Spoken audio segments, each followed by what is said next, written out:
बोलो जयकारा बोल मेरे श्री गुरु महाराज की जय। बोलो साचे दरबार की जय। बोलिए श्री कार्तिक महात्म्य की जय। 14वां अध्याय। 13वें अध्याय तक की कथाओं को भक्ति भाव पूर्वक सुनने के बाद महाराज पृथु ने नारद जी से निवेदन किया, हे देवऋषि, आप सर्वज्ञाता हैं और मैं अज्ञानी। अब आप कृपा करके संतान वृद्धि तथा सुख संपत्ति देने वाली महाविद्या, महामाया, महामेधा, महास्मृति, महामोहा, महादेवी, महाईश्वरी तथा सर्वेश्वरी अहोई देवी की उत्पत्ति तथा इनका व्रत कब और कैसे किया जाता है, इस बारे में हमें विस्तार पूर्वक बतलाइए। महाराज पृथु द्वारा इस प्रकार प्रार्थना किए जाने पर नारद जी एक प्राचीन कथा सुनाते हुए बोले, हे राजन, एक समय कली काल में बड़ा भारी दुर्भिक्ष पड़ा। भीषण अकाल और महामारी फैलने से अनेक व्यक्तियों की अकाल मृत्यु हुई। तब सब लोग इस विपत्ति से छुटकारा पाने का उपाय सोचने लगे। अंत में निश्चय करके कार्तिक कृष्णा सप्तमी को सबने व्रत रखा। व्रत के प्रभाव से सायंकाल चामुंडा देवी हाथ में नर मुंड लिए प्रकट होकर कहने लगी, मैं रुद्र सहित विहार करने के लिए यहाँ आई हूँ, परंतु समस्त संसार में पाप छाया हुआ है। ब्राह्मण वेदहीन, क्षत्रिय सामर्थ्यहीन तथा वैश्य और शूद्र धर्महीन हो गए हैं। स्त्रियों ने पतिव्रत धर्म छोड़ दिया है, इसलिए सभी लोगों को अहोई का व्रत करना चाहिए। कार्तिक कृष्णा सप्तमी तथा अष्टमी को केवल रोगियों को छोड़कर शेष सभी स्त्री पुरुष सारे दिन भोजन न करके सायंकाल अहोई देवी का पूजन करें। अहोई देवी मेरा ही नाम है, अतः सभी व्यक्ति अहोई पूजन को मेरा ही पूजन मानकर भक्ति भाव से करें। अहोई अष्टमी पूजन का विधान बताते हुए चामुंडा देवी ने कहा, सभी व्यक्ति अपने घरों को गोबर और मिट्टी से लिपकर साफ करें। फिर काला, पीला, हरा तथा लाल इन 4 रंगों से द्वार पर मेरी मूर्ति बनाएं और स्वादिष्ट पकवान बनाकर मेरी पूजा करें। जब चामुंडा देवी यह कह रही थी, तभी एक धीवर की स्त्री बोली, हे माता, हम नीच लोगों का कर्तव्य भी बतलाइए। तब देवी ने कहा, तुम लोग भी मेरे भक्त हो, सो सब लोग मेरा पूजन करके तुम्हारी संतानों को पूजेंगे, तभी उनकी पूजा सफल होगी। मेरी पूजा के बाद कुमारिन तथा मालिन की भी पूजा होगी। इतना कहकर देवी अंतर्ध्यान हो गई।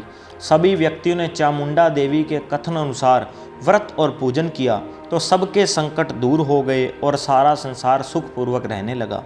अहोई अष्टमी की कथा सुनने के पश्चात राजा पृथु ने नारद जी से पूछा, हे ऋषिवर, महीनों में कार्तिक और तिथियों में एकादशी को सर्वश्रेष्ठ क्यों माना गया है, कृपा करके बतलाइए। तब नारद जी ने कहा, हे राजन, एक बार यही प्रश्न सत्यभामा जी ने भगवान कृष्ण से पूछा था। भगवान श्री कृष्ण ने जो उत्तर सत्यभामा को दिया था वही मैं तुमसे कहता हूँ, ध्यान पूर्वक सुनिए। एक समय सत्यभामा जी ने श्री कृष्ण जी से पूछा, हे प्राणनाथ, जब सभी मास और तिथियां बराबर हैं तब कार्तिक मास और एकादशी तिथि क्यों सर्वोत्तम मानी गई है। तब श्री कृष्ण जी ने कहा, हे प्रिय, शंख नामक एक दैत्य समुद्र का पुत्र था। वह दैत्य इतना बलवान था कि उसने इंद्र आदि देवताओं को स्वर्ग से निकालकर उनका स्थान स्वयं ले लिया। सब देवता उससे भयभीत होकर अपने बाल बच्चों सहित पर्वतों की कंदराओं में चले गए। वह दैत्य सोचने लगा कि मैंने देवताओं का स्थान तो ले लिया, लेकिन वे जीते नहीं गए हैं। ऐसा प्रतीत होता है कि देवता वेद मंत्रों से बलशाली हैं, अतएव मुझे मंत्रों सहित वेदों का हरण कर लेना चाहिए। जब उसने ऐसा विचार किया तो वेद डर के मारे समुद्र में जाकर छिप गए। ब्रह्मा आदि सब देवताओं ने संसार को वेद विहीन देखा तो सभी देवी देवता भगवान विष्णु की शरण में गए। शेष सैया पर भगवान को निंद्रा मगन देखकर सभी देवताओं ने जगाने के लिए स्तुतियाँ, भजन, कीर्तन और गायन वादन आदि क्रियाएं करने लगे। भगवान श्री विष्णु के जाग जाने पर सभी देवताओं ने पहला आवाहन, दूसरा आसन, तीसरा पाद्य, चौथा अर्घ्य, पांचवां आचमन, छठा स्नान, सातवां वस्त्र, आठवां यज्ञोपवीत, नौवां चंदन, 10वां पुष्प, 11वां धूप, 12वां दीप, 13वां नैवेद्य, 14वां तांबुल, 15वां प्रदक्षिणा तथा 16वां नमस्कार द्वारा भगवान विष्णु का षोडशोपचार पूजन किया। तब विष्णु भगवान प्रसन्न होकर देवताओं से कहने लगे, हे देवताओं, मैं तुमसे प्रसन्न हूँ, अतएव शंख आदि दैत्यों को मारकर मैं चारों वेदों को शीघ्र ही ले आऊँगा। परंतु आज से वेद बीज मंत्रों सहित कार्तिक मास में जल में निवास करेंगे। अतएव कार्तिक के महीने में जो कोई जल में स्नान करेगा उसको यज्ञ करने के समान फल प्राप्त होगा और उसके समस्त विघ्न दूर हो जाएंगे। हे देवताओं, आज एकादशी के दिन आप सबने मुझे जगाया है, इसलिए सब तिथियों में एकादशी की मान्यता अधिक होगी। वस्तुतः कार्तिक तथा एकादशी का व्रत मुझे अत्यंत प्रिय है।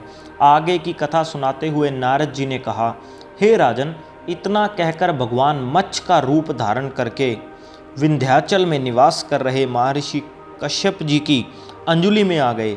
कश्यप जी ने उनको कमंडल में डाल दिया।